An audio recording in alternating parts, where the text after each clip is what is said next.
안녕하세요. 서울에서 10년차 주부로 살고 있는 40대 여성입니다. 지난 10년간의 결혼 생활을 돌이켜보면 참 우여곡절이 많았네요. 이런 게 결혼 생활인가 싶은 찐한 회의감이 들어서 전부 내려놓고 싱글로 돌아가고 싶은 마음이 굴뚝 같았습니다. 하지만 어쩌다 보니 이혼하지 않고 여기까지 왔네요.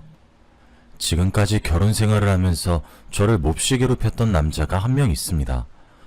여러분들은 당연히 남편일까라고 생각하시겠죠. 하지만 그 남자는 남편이 아니라 남편의 아버지였습니다. 저는 시아버지 때문에 지옥 같은 경험을 여러 번 하게 되었는데요. 여러분들도 고부 갈등은 많이 들어보셨거나 경험해 보셨을 겁니다.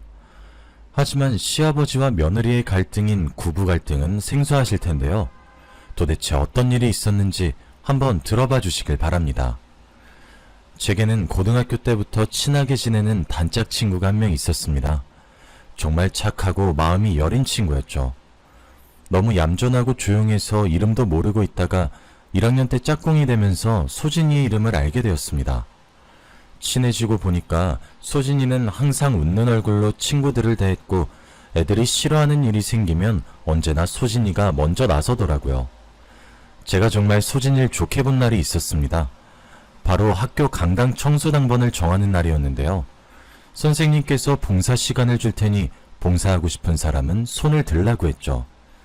자, 저번에 말한 거 기억하고 있지? 봉사 시간 줄 거니까 학교 강당 청소할 사람 손 들어봐. 밤마다 한 명이면 돼. 이번엔 누가 할래? 저희 학교는 대강당에서 발표회를 할 때마다 강당을 청소하고 꾸밀 학생을 한 명씩 뽑았어요. 하지만 그 일이 너무 힘들고 귀찮아서 봉사 시간을 준다고 해도 애들이 안 하려고 했죠. 그때 소진이가 손을 들어 지원했어요. 선생님, 제가 할게요. 그래, 역시 우리 소진이밖에 없어. 내가 너 때문에 산다. 너희들 소진이한테 고마운 줄 알아? 아니었으면 아무나 뽑아서 시켰으니까. 아니에요, 선생님. 애들한테 그러지 마세요. 선생님이 소진이를 칭찬하니까 소진이가 민망해 하더라고요. 얼굴을 붉히면서 은근히 좋아하는데 그 모습이 재수없진 않았어요. 소진이는 늘 자기보다 친구들을 먼저 배려했거든요. 제가 체육 시간에 피구를 하다가 공에 맞은 적이 있었는데 양호실에 같이 가준 적이 있었거든요. 양호 선생님이 제 다리를 보고 병원에 가봐야 할 것 같다고 해서 조퇴를 하고 병원에 다녀왔습니다.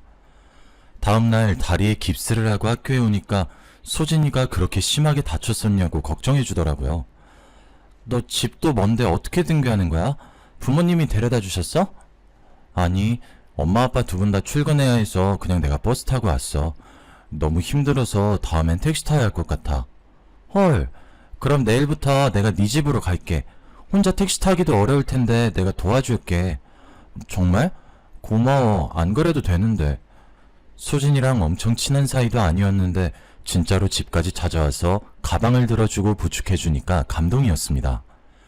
한 달 정도 소진이와 등하교를 하면서 급속도로 친해졌는데요. 둘도 없는 단짝이 돼서 소진이 집에도 놀러가게 되었죠. 소진이 부모님이랑도 이야기 나눠보니까 아주 친절하고 이해심이 좋으신 분들이셨어요. 소진이가 부모님을 닮아서 착하고 다정한 것 같더라고요. 고등학생이 된 후에도 같은 학교로 배정받게 되어서 3년 동안을 소진이와 붙어 다니게 되었습니다. 같은 반이 된 적이 없었지만 방과 후에 같이 공부하면서 친자매처럼 저녁을 같이 먹었죠. 그런데 대학을 들어가면서 소진이와 멀어지게 되었습니다. 저는 서울에 있는 대학을, 소진이는 경기도에 있는 대학으로 진학을 갔거든요. 대학에 들어가고 1년 정도는 서로 연락을 주고받았지만 어느 순간부터 연락이 끊어지고 말았습니다. 소개팅 자리에서 남편을 만난 후로 연락을 잘 해주지 못했거든요. 원래는 소개팅할 생각이 없었는데 저랑 친한 선배가 갑자기 저를 불러세워서 시간이 있냐고 물었습니다. 혜정아, 너 오늘 시간 있지? 내 부탁 한 가지만 들어주면 안 될까? 시간이야 있는데 왜? 내가 아는 남자 후배들한테 3대3 소개팅 시켜주기로 했는데 한 명이 펑크 내버렸어. 네가 대타 좀 띄워주라. 이렇게 갑자기? 그냥 머릿수만 채워주면 돼. 응? 언니가 밥 사줄 거니까 한 번만 나가주라. 선배가 소고기를 사주겠다고 저를 꼬시길래 홀라당 넘어가 버리고 말았죠. 선배 말대로 머릿수만 채우면 될 거라고 생각했습니다. 그런데 소개팅 자리는 제 생각보다 적극적이더라고요. 카페에서 모이자마자 통성명을 하고 소지품 같은 걸 내놓게 하더니 동전, 지갑, 립스틱 같은 걸로 짝을 짓게 만들었습니다. 저는 가방에 있던 립스틱을 내놓았는데 남편이 3가지 물건 중 립스틱을 선택했습니다. 그래서 남편과 짝이 되었죠. 짝이 정해진 후로는 카페를 나와 커플들끼리 데이트를 하게 되었습니다. 남편이랑 쭈뼛거리며 뭘 할까 이야기 나누다 카페 근처에 있는 식당으로 들어가 식사를 했습니다. 그리고 공원에서 산책을 하다가 집에 가려고 했죠. 남편이 제 연락처를 물어볼 줄 몰랐는데 제가 인사치레 다음에 보자고 했더니 핸드폰 번호를 물어봤습니다. 집에 돌아와서 보니 주말에 또 보자는 문자를 했더군요. 남편이 싫지 않았던 저는 데이트 신청에 응했습니다. 그렇게 몇 번 만나다 보니 연인이 되었죠. 지금 생각해보니 남편과 연애하면서 정말 좋았던 순간이 기억나지 않네요. 그저 저한테 잘해주고 다정한 사람이라서 무난한 연애를 했던 것 같습니다. 헤어질 것 같이 싸우거나 다툰 적이 없는 터라 나쁜 기억도 없네요. 정말 순탄하게 연인 관계를 유지하다 보니 졸업을 앞두면서 결혼을 생각하게 되었습니다. 남편이 대기업에 들어가게 되었거든요. 저도 대기업까진 아니어도 초봉이 괜찮았고 금전적으로 안정이 되다 보니 자연스럽게 결혼 이야기가 나왔습니다. 그때가 사귄 지 6년 정도 되었던 것 같네요. 저희가 결혼하겠다며 시댁에 인사를 드리러 간 날이었습니다. 그때 시아버지와 처음 이야기 나눠보았어요. 남편이랑 성격이 정반대더라고요. 성격이 아주 화통하고 말이 많으셨습니다. 게다가 술을 무척이나 좋아하시는 게 눈에 보였죠. 저보고 주량이 얼마나 되냐고 물어보더니 다짜고짜 술을 권했습니다. 아버님, 저 술 못해요. 이렇게 많이 따라주지 마세요. 못하긴 뭐가 못해. 원래 술은 마시다 보면 늘어. 몸에 좋은 술이니까 쭉 마셔봐라. 이거 도수 높은 술 아닌가요? 제가 취해서 실수할까봐 걱정돼서 그런데 다음에 마시면 안 될까요? 실수? 그런 거 보려고 먹이는 거 아니야? 어서 한 잔 받아. 어른이 주면 그냥 받아 마셔야지. 뭔 말이 그렇게 많아? 네, 알겠습니다. 아버님 등살에 못 이겨 주시는 술을 받아 마셨습니다.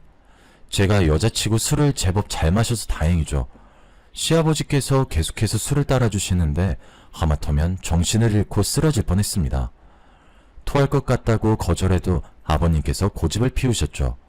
뭐? 토하고 싶다고? 엄살은? 술은 원래 마시면서 배우는 거야. 얼른 마셔. 당연히 이렇게까지 술을 마시라고 부추기는데 시어머니께서 가만히 있을 리가 없었죠. 가만히 지켜보다가 폭발하셨는지 술을 따라주려는 아버님의 팔을 잡아당겼습니다. 아휴, 이 사람이 대체 왜 이런담? 미안해요. 어른도 어른 나름이지. 술주정뱅이한테서 술을 배운다니 개가 들어도 웃겠네. 어머님 입은 웃고 있었지만 눈은 전혀 웃고 있지 않았습니다. 저 때문에 참고 있는 듯 아버님 팔을 몰래 꼬집기도 했죠. 하지만 시아버지께서는 어머님을 아예 무시하고 계셨어요. 결국 잔뜩 취하셔서 수다쟁이로 변하셨죠. 자기가 어렸을 때부터 20대 시절, 30대 시절까지 살아온 인생 이야기를 쭉 읊기 시작하시는데 듣기 너무 힘들더라고요. 앞으로 어떻게 살아야 하는지 훈화 말씀을 하셔서 잠깐 잠들 뻔했습니다. 맨정신이라면 웃으면서 잘 듣는 척이라도 할 텐데 술을 너무 많이 마셔서 눈이 자꾸 감기더라고요. 시어머니께서 제가 잠들려는 모습을 보았는지 아버님 어깨를 찰싹 때리셨습니다. 아유, 못 살아. 내가 그만하라고 눈치 줬으면 그만할 것이지. 며느리 잠들려고 하는 거 안 보여요? 얼른 들어가서 발 닦고 잠이나 자. 잠들었다고? 어이구, 시간이 벌써 이렇게 지났네. 아가 어떠냐? 내 말 듣고 있으니까 시간 가는 줄 모르고 재밌지? 네, 맞아요. 아버님이 말씀을 너무 재밌게 하시네요. 제가 영혼 없이 고개를 끄덕이는데도 아버님이 만족스러워 하시더라고요. 다음에 또 같이 술 마시자고 마중을 나와주시는데 저는 이제야 풀려났다는 해방감이 들었습니다. 행여나 붙잡으실까봐 시부모님 댁을 빠르게 빠져나왔죠. 막상 밖으로 나오니 술이 깨서 남편이랑 이런저런 이야기를 나누기도 했습니다. 우리 아버지 때문에 고생 많았어. 미리 말하려고 했는데 엄마가 절대 술 못 먹이게 막아준다고 했거든. 그런데 이렇게 먹여버리네. 아니야, 내가 술 잘 마셔서 다행이지. 당신같이 못 마셨으면 이미 꽐라돼서 난리 났을 거야. 그치? 제가 웃으면서 남편을 놀리니까 남편이 한숨을 푹 내쉬더라고요. 그러면서 아버님께서 술을 너무 좋아하셔서 고민이라고 했습니다. 남편 말로는 아버님께서 학창시절에 시인을 꿈꿨다고 해요. 문예 창작과를 지원하려고 했지만 집안에서 반대해 포기했다고 합니다. 대신 경영학과에 지원해 학내 문학동아리에서 활동하면서 시인이 되겠다는 꿈은 계속해서 키워나갔다고 하는데요. 그 동아리에서 시어머님을 만나 결혼하게 되었대요. 이 이야기를 어머님께서도 똑같이 해주더라고요. 뭐? 시인? 준민이한테 들었니? 네 시아버지는 평생 시인 못 될 거다. 술 때문에 인생을 망친 사람인데 뭘 할 수나 있겠니? 나도 작가가 되고 싶어서 동아리에 들어갔는데 글 쓰는 동아리가 아니라 술 먹는 동아리 같더라. 작가가 되겠다는 인간들이 모여서 맨날 술만 퍼마시는데 글이 써지겠니? 어머님 말을 들어보니 시아버지께서 대학 동아리에서 만난 선후배들이랑 매일 술을 마셨던 것 같습니다. 술이 들어가면 말이 많아지는 건 기본이고 갑자기 생각지도 못한 문제를 만들어내기도 했어요.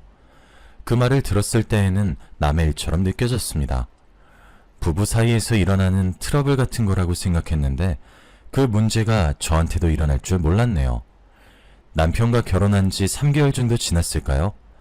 아버님께서 제가 일하는 회사로 찾아와 저를 난감하게 만들었습니다. 처음엔 대뜸 회사 앞이란 전화를 받고 화들짝 놀랐었죠. 네? 회사 앞이요? 무슨 일 있으세요? 그래, 네 회사 앞이다. 잠깐만 나와봐라.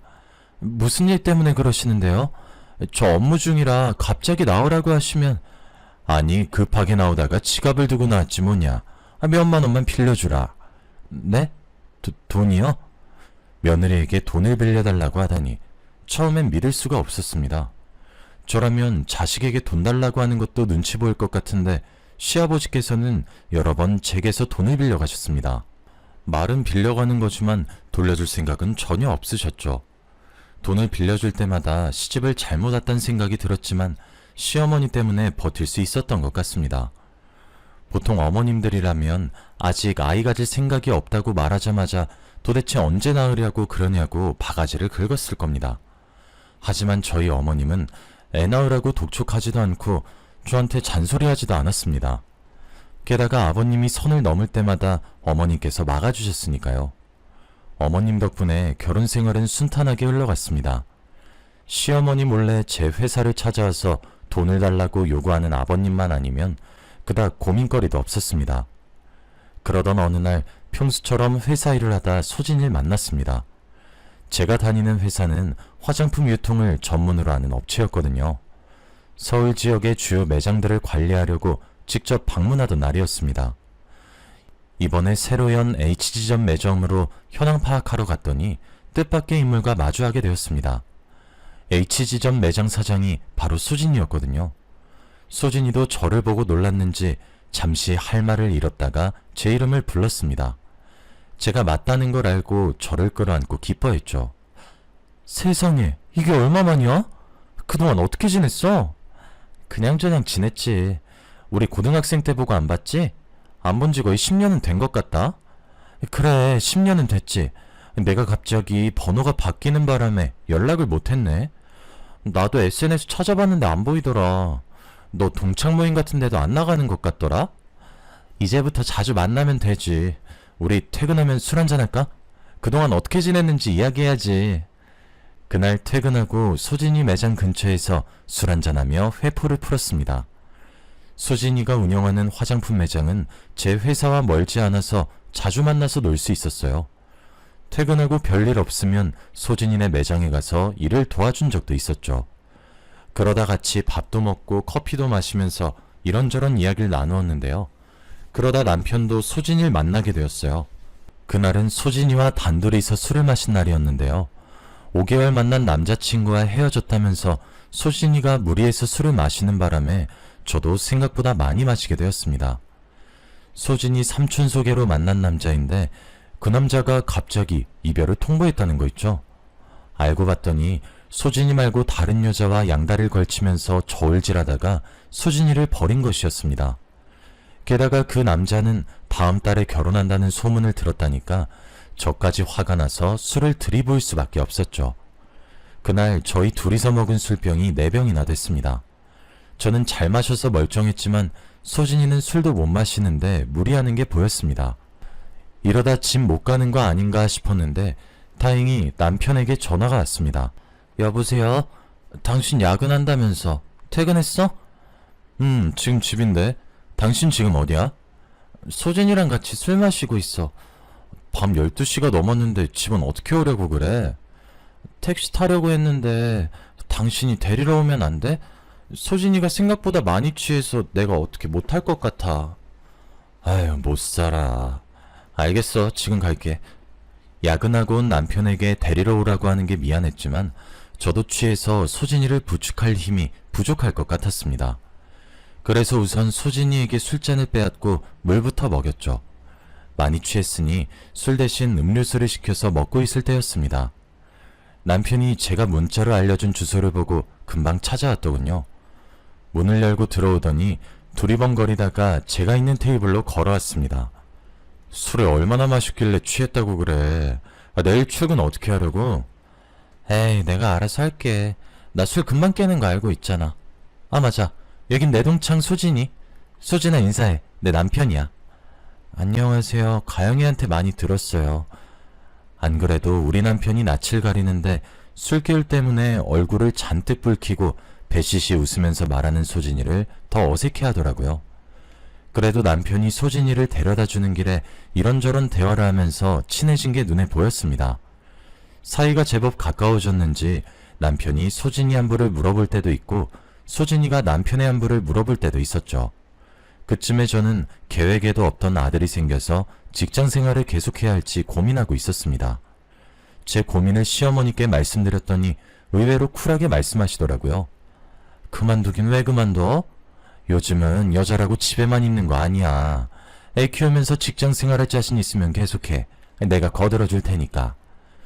회사 그만두지 않고 아들을 키우겠다고 하면 눈칫밥을 먹게 될 줄 알았는데 다행이었습니다. 어머님께서 아이를 돌봐주신다고 했으니까 마음 놓고 워킹맘 생활을 이어나갔죠. 그런데 저희 아들이 3살 정도가 될 무렵이었을까요? 남편이랑 아버님이 제게 감추고 있는 게 있는 것 같았습니다.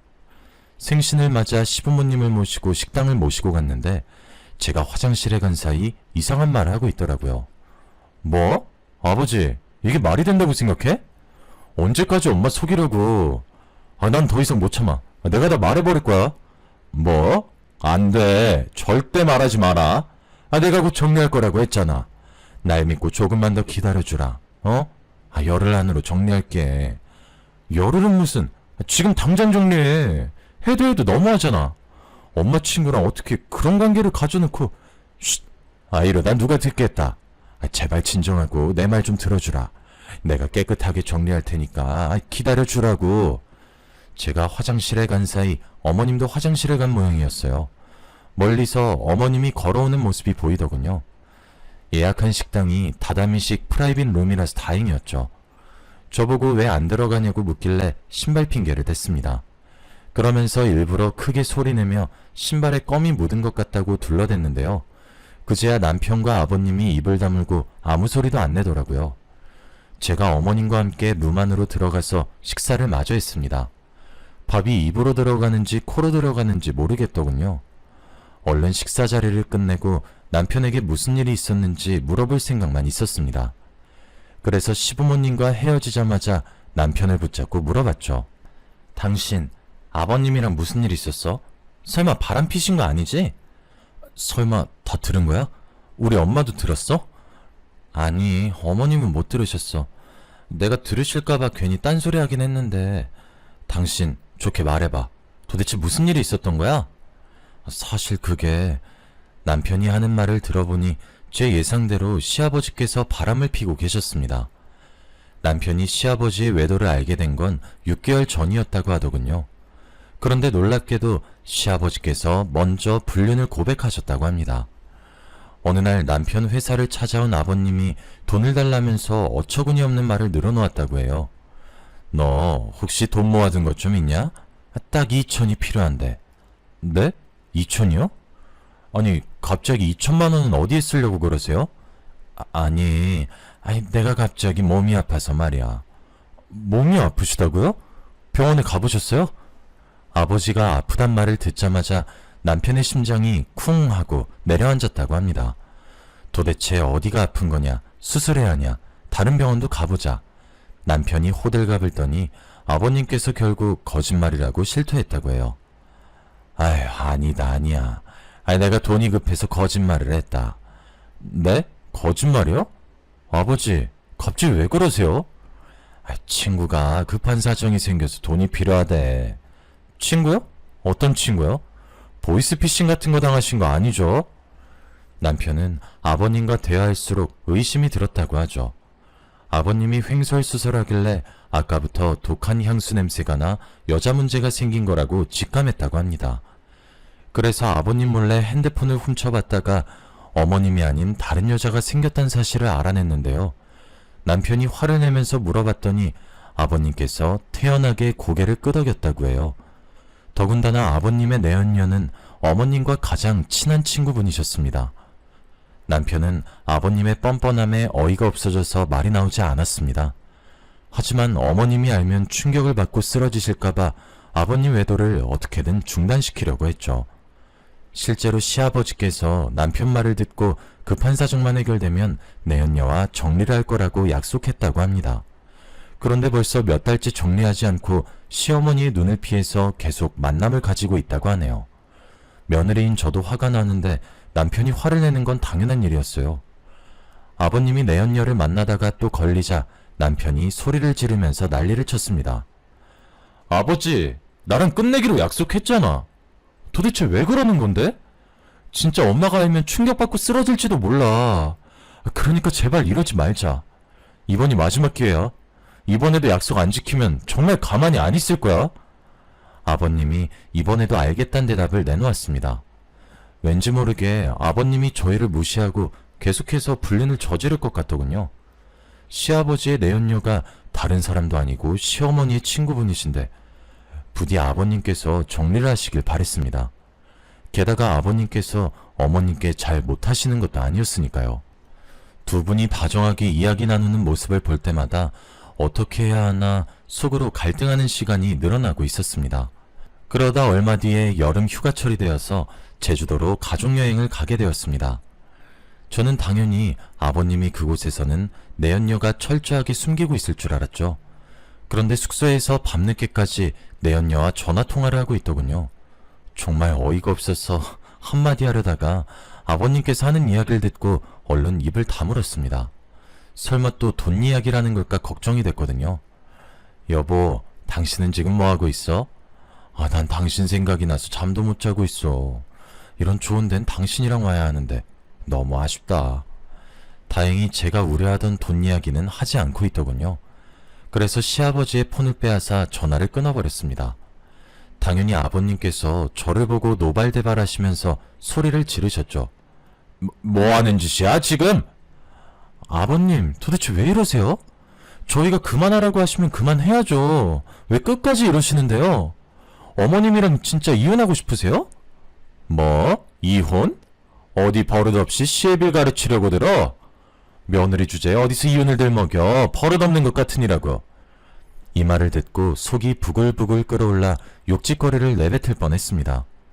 다행히 남편이 제 목소리를 듣고 어머님이 듣겠다며 끌고 가서 다행이었죠. 저희는 여름 내내 어머님이 안 보이는 곳에서 아버님을 어떻게 해야 할지 회의를 했습니다. 그래서 집으로 돌아오자마자 시아버지께 최후 통첩을 날렸죠. 일주일 내로 내연녀와의 관계를 정리하지 않으면 시어머니께 전부 다 말하고 이혼시키겠다고 했습니다. 그런데 저희가 그러기도 전에 아버님께서 전 재산을 몰래 처분하고 내연녀와 함께 도망을 가버리고 말았습니다. 더군다나 얼마 전 아버님이 남편에게 돈도 빌려갔었거든요. 다짜고짜 5천만 원을 달라고 하길래 절대 줄 수 없다고 했죠. 시아버지는 남편을 협박하면서까지 돈을 달라고 했습니다. 네가 5천만 원이 없다고? 예전부터 모아둔 돈 있는 거 다 알고 있다. 네가 괜히 돈을 달라고 하겠어? 나도 협박당하고 있으니까 이러는 거 아니야. 협박이요? 설마 그 여자가 아버지한테 협박을 했어요? 그래. 5천만 원만 주면 헤어져 준다고 하더라. 돈 안 주고 헤어지면 집까지 쫓아온다고 하니까 돈 내놔라. 설마 네 엄마랑 내가 갈라서길 바라는 건 아니지? 남편은 아버님이 거짓말을 하고 있는 건 아닐까 고민했다고 합니다. 하지만 진짜로 내연녀가 집으로 찾아올까봐 대출까지 해서 5천만 원을 줬다고 하죠. 그 돈을 가지고 도망간 걸 보니 아버님께서 거짓말을 했나 봅니다. 내연녀가 협박을 하긴커녕 아버님이 나서서 5천만 원과 전 재산을 들고 나르자고 했겠죠. 결국 시어머니도 이 사실을 알게 되었는데요. 어머님께서 충격을 받고 쓰러지거나 분노할 줄 알았는데 의외로 침착한 모습을 보이셨습니다. 남편은 아버님 지인들에게 전화를 해보면서 행방을 수소문해보았지만 별 소득이 없었죠. 일주일이 지났는데도 전화도 안 받고 문자에 답장도 없어서 경찰에 실종신고를 하려던 찰나였습니다. 그런데 시어머님께서 그럴 필요 없다고 하시더군요. 예, 그럴 필요 없다. 이미 다른 년한테 올려서 도망간 인간을 다시 찾아서 뭐 하려고? 실종신고고 뭐고 신경 쓰지 말자. 난 그냥 이혼하고 싶다. 시어머니는 아버님을 찾는 대신 이혼을 선택하셨어요. 당사자가 사라져버렸으니 합의이혼은 불가능했고 궐석재판으로 이혼소송을 해야 했습니다. 그래서 변호사를 통해서 이혼소송을 했고 시어머니는 한 달 만에 행방불명된 시아버지와 이혼하고 남남이 되어버렸어요. 그 뒤로 희소식만 있길 바랬는데 2달 뒤에 소진이 아버지가 세상을 떠나셨습니다. 1년 전부터 대장암 수술을 받고 투병 중이셨는데 암이 재발해서 결국 돌아가신 겁니다.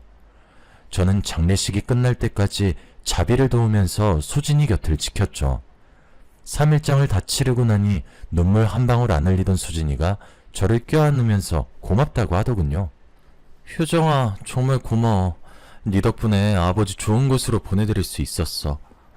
아니야, 내가 한 것도 없는데 뭐. 울지마. 지금까지 잘 참아놓고 왜 갑자기 울어. 몰라, 긴장 풀렸나봐. 너 보니까 눈물이 나오네. 그날은 수진이가 눈물을 다 흘릴 때까지 조용히 기다려줬습니다. 아버지를 잃은 아픔에 우울해할까봐 매일 문자하고 전화하며 수진이와 자주 소통하려고 노력했죠. 수진이도 점차 기운을 회복하고 닫아놓았던 화장품 매장을 다시 열 쯤이었습니다. 수진이 문제가 사라지자 제게 문제가 생기기 시작했습니다. 제가 일하는 부서에 새로운 부장이 왔는데 저랑 너무 안 맞았거든요. 성격이 아주 독선적이고 부하 직원들을 함부로 대해서 친한 직원들끼리 저러니까 50대에 이혼당하는 거라고 뒷담을 했습니다. 그러면서 서로 조심하자, 실수하지 말자고 다짐했었는데 그 다짐이 헛수고가 되어버리고 말았네요. 부장이 말도 안 되는 욕을 했거든요. 갑자기 저를 부르더니 거래처와 짜고 계약서를 허위로 만들라고 지시했습니다. 한마디로 불법으로 공금을 횡령하라는 말이었죠. 저는 당연히 안 된다고 단호하게 이야기하였습니다. 네? 저보고 그런 짓을 하라고요? 말도 안 돼요, 부장님. 이렇게 하면 불법인 거 아시잖아요. 회사에서 알면 어쩌려고 그러세요? 뭐? 불법? 야, 네가 무슨 테레사 수녀야? 다들 이렇게 뒷돈 챙겨 먹고 있는데 혼자서 착한 척이야. 나만 좋자고 이러는 거 아니잖아. 같이 하자고. 내가 이만큼 떼어주겠다니까? 얼마 주든 간에 전 안 할 거고요. 계속 부당한 지시 내리면 감사팀에 고발할 겁니다. 그래, 어디 두고 보자. 네가 진짜 고발할 수 있을지 보자고. 그 뒤로 부장은 그 일에 앙심을 품었는지 사사건건 저를 걸고 넘어졌습니다. 제가 실수를 할 때에는 꼬투리를 잡아서 인격적인 악담을 퍼부었죠. 실수하지 않고 완벽하게 한 날에는 다른 여직원들에게 가서 제 뒷담화를 했습니다. 저와 가까이 지내지 말라는 경고까지 하며 저랑 친한 직원들에게 신경질적으로 대했죠. 덕분에 저는 혼자가 되어버리고 말았습니다. 그날도 회의록을 기록하라는 지시를 받고 핸드폰을 녹음해 두었는데요. 어찌된 일인지 녹음이 하나도 되지 않아서 이런 폭언을 들었습니다. 뭐? 녹음이 안 돼서 기록을 못했다고? 뭐 이런 병신 같은 게 다 있어? 네가 신입이야? 도대체 몇 년 차인데 이런 실수를 하는 거야? 꼴도 보기 싫으니까 저리 꺼져! 이런 식으로 매일같이 부장에게 시달리니까 하루하루가 지옥 같더군요. 마음 같아선 당장 때려치우고 싶었지만 시아버지 때문에 남편이 받은 대출금이 발목을 잡았습니다. 남편의 월급으로 생활비를 충당하는 대신 제 월급으로는 대출금을 갚고 있었거든요. 제가 그만두면 안 되는 상황이라 스트레스를 많이 받았을 때였습니다. 퇴근하고 돌아오니 남편이 갑자기 시아버지 이야기를 꺼내더군요. 여보, 아버지 사는 곳 찾았어. 뭐? 정말? 지금 어디 사시는데? 지금 당장 가보자. 저녁 식사도 하지 않고 회사에서 입은 옷 그대로 남편의 차에 올라탔습니다. 그리고 시아버지가 있는 곳으로 가 당장 5천만 원을 내놓으라고 소리쳤죠. 저는 그 부장놈 때문에 그동안 쌓인 게 있어서 눈물까지 흘리면서 소리쳤습니다. 아버님, 5천만 원 돌려주세요. 이게 도대체 무슨 경우예요? 다른 사람도 아니고 아들 돈을 훔쳐가다뇨. 훔쳐가다니? 우리 아들이 준 거야. 난 돈 훔친 적 없으니 이만 돌아가라. 그리고 우리가 가족도 아닌데 이제 와서 돈 달라고 하는 건 무슨 경우냐? 너희들이 이혼해달라며. 마음 같아서는 고소하겠다고 하고 싶었지만 아버님께서 차용증이나 변제각서 이야기를 꺼내시더군요. 당연히 남편은 아버지에게 빌려준 것이니 차용증이나 변제각서 같은 건 받아놓지도 않았습니다.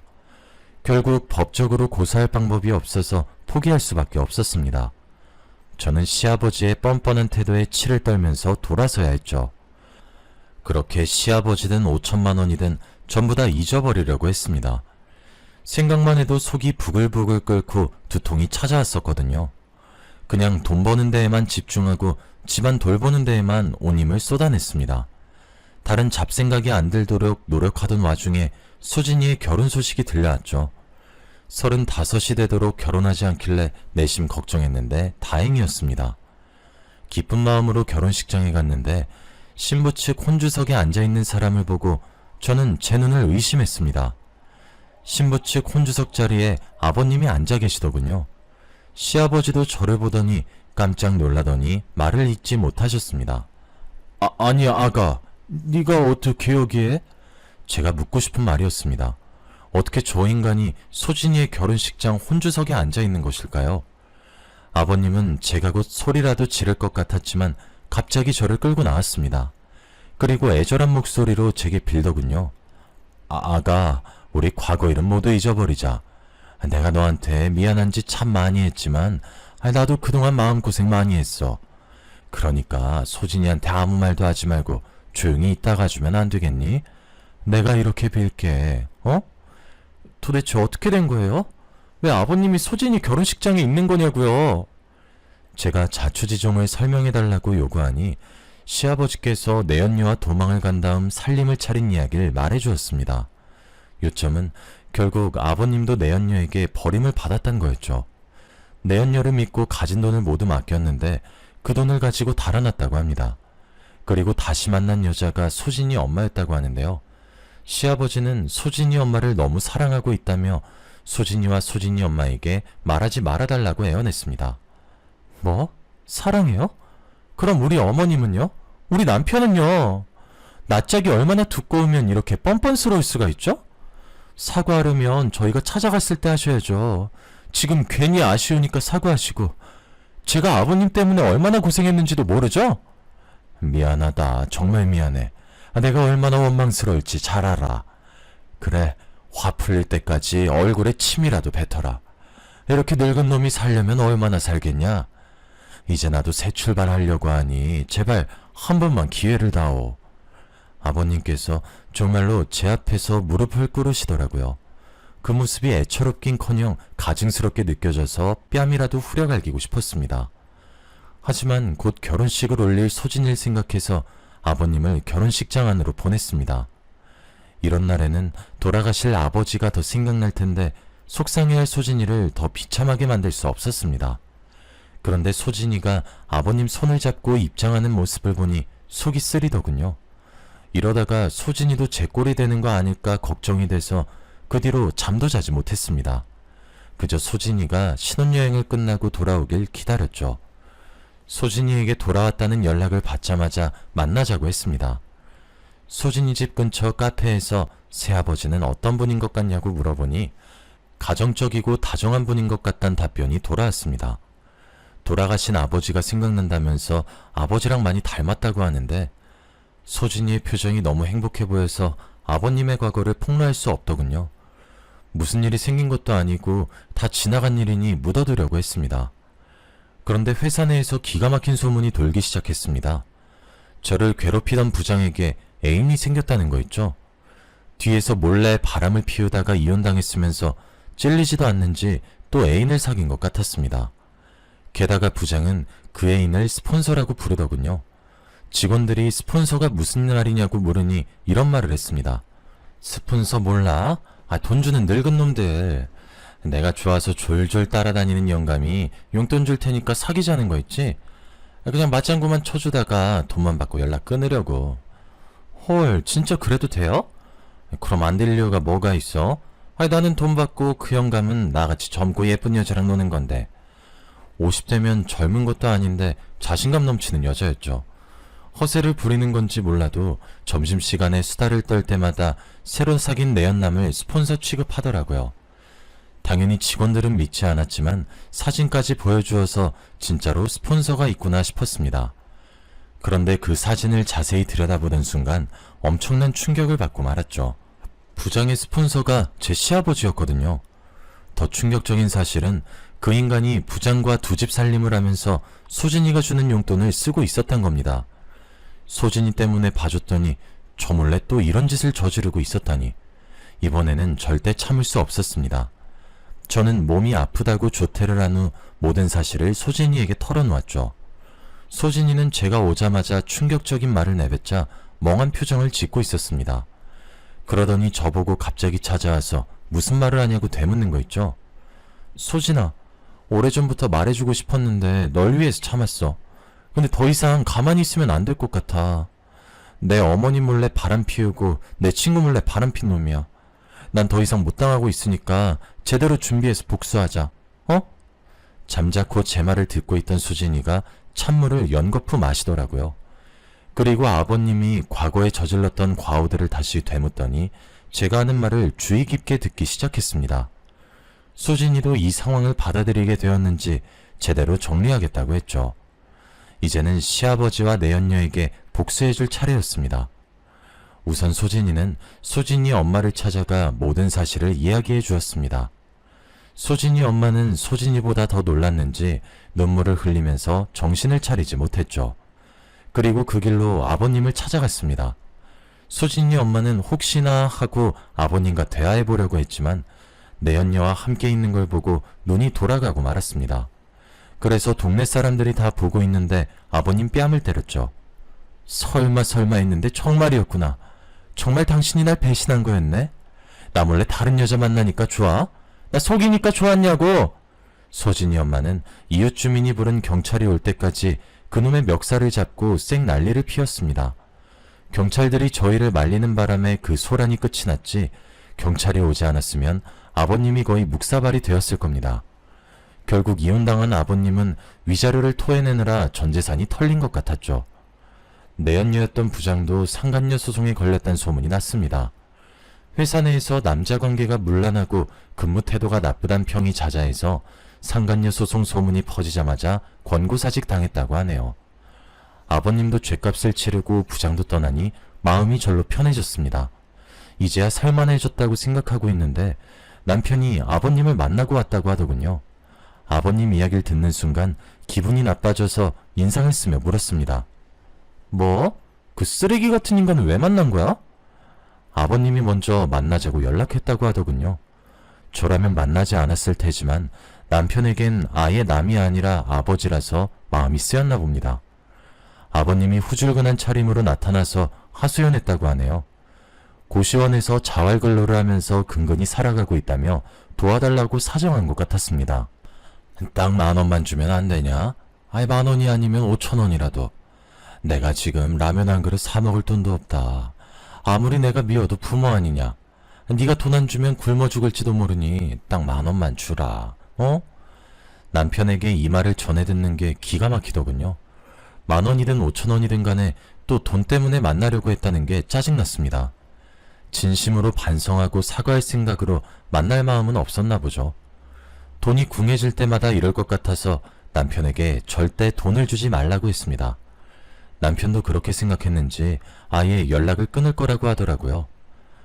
남편이 우린 이제 아예 남 아니냐고 차단할 거니까 연락처 지우라고 말하니 아버님이 아무 말 없이 돌아갔다고 합니다.